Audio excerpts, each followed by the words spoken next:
Okay, picture this. It's mid-December at LAX. You've got that usual chaos, the hum of the jets, the flashes from the paparazzi. It's just electric. It's always a scene. It is.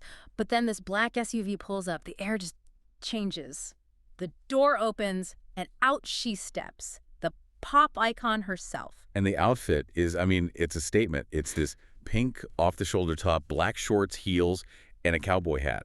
It's almost deliberately jarring. Totally. And she's with this huge, very ripped new companion. Right, and she's flashing this massive ring. I mean, you can't miss it. So, of course, the engagement rumors they start instantly. But that wasn't it. That wasn't what stopped everyone cold. Every single camera, every flash, it all zoomed in on this one single surreal object she was holding. A bright pink toy baby carrier. Exactly, a plastic toy. And that one image, that one accessory, Yeah. it just detonated the whole conversation. It made everyone ask, are we watching the end of a very public Cabo breakdown? Or is this the most calculated, brilliant move in what people are now calling Britney's Masterplan? Welcome to StarScope Report. We are so glad you're here. This is where we uncover all that Hollywood drama, the music industry shakeups, and the viral influencer scandals. From red carpet surprises to social media meltdowns, we really do dive deep into the stories behind the fame. So today, we're going to break down this entire chaotic birthday trip to Mexico. We're going to sift through the tabloid reports, the social media posts, everything to figure out what's really going on. Yeah, what's the media selling us?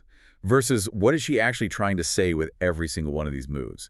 Because this whole thing started in luxury and, well, it very quickly turned into something else entirely. It really did. So let's start with the setting. She's in Cabo San Lucas, Mexico, celebrating her 44th birthday at Las Ventanas al Paraiso. Which is, an extremely high-end resort. But it's also famous for being, well, not exactly private. Photographers can get access. It's a choice. You go there, you know you're going to be seen. And the reports coming out were, let's just say they were designed to frame her a certain way from the start. Oh, absolutely. The narrative was set before she even boarded the plane home. Right. So we get these details about her socializing with other guests, sipping espresso martinis, and almost every outlet immediately frames this as, impairment or a sign she's out of control. It's the classic setup. Yeah. And then you get the incidents that feed right into that narrative. Yeah. First, the wardrobe malfunction. Yeah, there are pictures of her in this green floral dress, and her breast is exposed for a second while she's just talking to people. A total slip. It happens. But in the media's hands, it becomes proof of this, dangerous lack of self-awareness. A simple mistake gets turned into a psychological red flag. It's a perfect example of how that concern narrative gets weaponized. And even before that, there was the whole mystery on the yacht. The unidentified tattooed man. Cue global speculation. Is it a new boyfriend? Is she moving on too fast? You could practically hear the gossip columns being written in real time. But what's so interesting is how fast she reacted. She used her own platform, posting a video, which she later deleted, of course, to do damage control. Yes, explicitly stating that the man was her cousin. She had to clarify, he is not a boyfriend. Can you even imagine having to issue what's basically a press release to confirm you were on vacation with a family member? It's just an absurd level of scrutiny. Yeah. And in that same post, she also talked about an injury she got. Right. She said she hurt herself doing a risky move off the boat. A flip, I think. She was very quick to say it was her own doing, not some kind of drama. And that's a key detail. The whole yacht thing, the cousin, the flip, shows she knows she's being watched. She's almost leaning into it, but at the same time, she's trying to control the narrative by injecting her own version of events. It's messy, but it's autonomous. That's the perfect word for it. And we have to hold on to that idea because the biggest story wasn't the boat or the cousin, it was her departure. It was a single visual moment that's so complex, we're still trying to decode it. And if you're loving these Hollywood twists as much as we are, make sure you're subscribed because we've got even crazier stories ahead, including what that mysterious ring might actually mean. Okay, let's zoom in on that LAX arrival. We mentioned the outfit, the pink lace top, the shorts, the hat. It's a look. It's a choice, for sure. But the real story is in the accessories. Absolutely. So first you have the ring, this new major bling, as some called it. A thick, sparkling ring that was impossible to miss even under her black lace gloves. And in Hollywood, that's code. That's the signal for a secret engagement, a serious new chapter. It's the traditional noise. Exactly. It's the narrative everyone expects. Divorced pop star finds new love, but then she throws in the one signal that shatters all of that. The pink object that stopped traffic. I mean, I remember seeing the photo for the first time. She's walking with total confidence, holding a bright pink toy baby carrier. The kind a kid would use for a doll. It's so jarring, it's absurd, and it demands that you pay attention. And that one object is what really launched the whole master plan versus breakdown debate. It is. When the sources started analyzing it, they basically split into three different camps about what it all meant. Okay, let's debate them, because I have strong feelings about this. I bet you do. All right, camp one.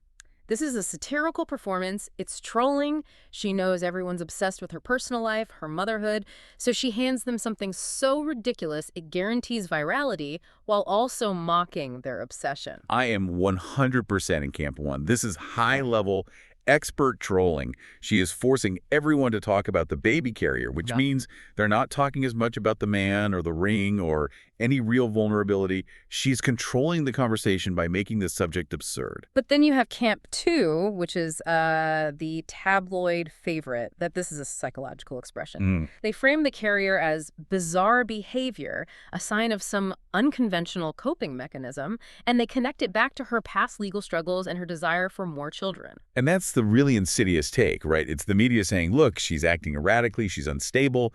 They're using an eccentric choice to undermine her mental fitness, her autonomy. It's a way to keep her pathologized. Which leads right into camp three, calculated brand management, which is sort of a middle ground. It says, regardless of her motive, this guarantees maximum media impact. Well, it worked. It absolutely worked. Every single outlet had to cover the pink toy carrier story. It ensured total headline saturation. And you know what? It can be both. It can be a really complex emotional act and a brilliant PR move at the same time. The genius is that she has us all debating her sanity over a $15 plastic toy. 100%. The carrier was the centerpiece, but there's another piece to this puzzle that we absolutely have to talk about. The man who was with her through all this. Yes. We have to talk about Brandon Walker. If you think the toy carrier is strange, wait till we analyze exactly who she chose to bring home with her and why he fits a very, very familiar pattern. All right, let's break down the new male lead, Brandon Walker. He was dressed casually, white, t-shirt, jeans, but every report makes sure to mention his ripped physique. Of course. And the fact that he's an LA-based fitness influencer. He's the protector archetype. It's a pattern. And that's why the media jumps all over it. They can immediately draw a line from him back to her ex-husband, Sam Asghari. It fits the mold. And Walker's a micro-influencer, which is interesting. He has a private Instagram, but over 10,000 followers. So he's digitally savvy, but not a huge celebrity himself. Which is strategic. And you saw that in Cabo. His Instagram story showed all the luxury stuff, the fancy dinners, the fireworks.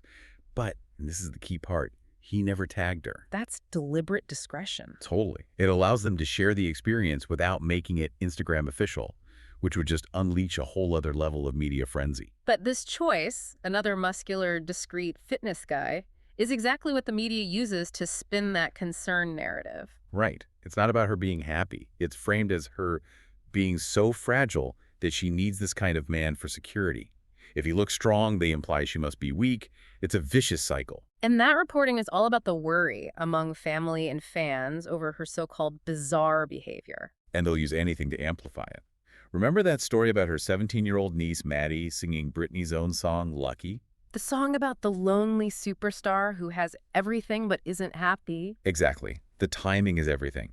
The media uses her own family, even a teenager, to create this chorus of concern. It reinforces the idea that she's secretly suffering and needs to be saved. And she's fighting back in her own way, that classic post and delete style. When that video came out of someone who looked like her driving recklessly, she posted a gif of Minnie and Daisy Duck. The look-alike defense. Yeah, basically saying, that wasn't me, you can't trust what you see. But the media uses every single piece of this, the drinks, the dress, the man, the toy, to undermine the very foundation of her freedom post-conservatorship. Which brings us all the way back to our central question. Is it a master plan or is it a breakdown? Her behavior is objectively unconventional. That toy carrier is her screaming that she has autonomy. She can do whatever she wants, no matter how weird it looks.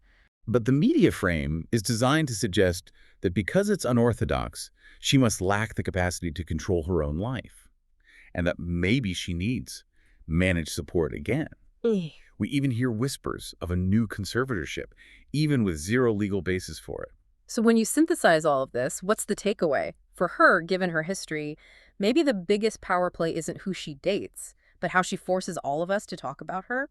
That toy baby carrier wasn't a fashion statement, it was a conversation detonator. Yeah. It forces you to ask, what kind of story is she actually trying to tell us about freedom and about what it costs to be watched every second of your life? You have to look past the chaos and try to find the intent. Food for thought, for sure. Absolutely. You've been listening to StarScope Report, where we uncover the stories shaping Hollywood, music, and pop culture. Thanks for tuning in. And don't forget to subscribe for more stories that keep the stars shining.